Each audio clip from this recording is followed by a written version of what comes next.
আল্লাহ রাব্বুল আলামিন সূরাতুল বাকারার 238 নম্বর আয়াতে আল্লাহ রাব্বুল আলামিন বলছেন, হাফিযু আলাস সালাওয়াতি ওয়াস সালাতিল ওয়ুসতা ওয়া কুমু লিল্লাহিল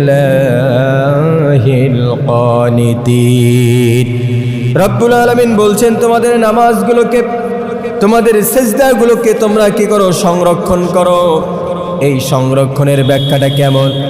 কারণ আমরা নামাজ যখন আদায় করি, রুকু যখন দেই, সেজদা যখন দেই, বলেন তো সেজদার মধ্যে তাড়াহুড়া কম থাকে না বেশি থাকে? আল্লাহ রাব্বুল আলামিন বলছেন, নামাজগুলোকে সংরক্ষণ করো, বিশেষ করে এমন নামাজ জাতি তোমাদের সমস্ত গুণের সমন্বয় ঘটিয়েছে, যেই নামাজের মাধ্যমে আল্লাহ রাব্বুল আলামিন সমস্ত গুণের সমন্বয় তোমার মধ্যে ঘটিয়ে দিবেন। আল্লাহর সামনে এমন ভাবে দাঁড়া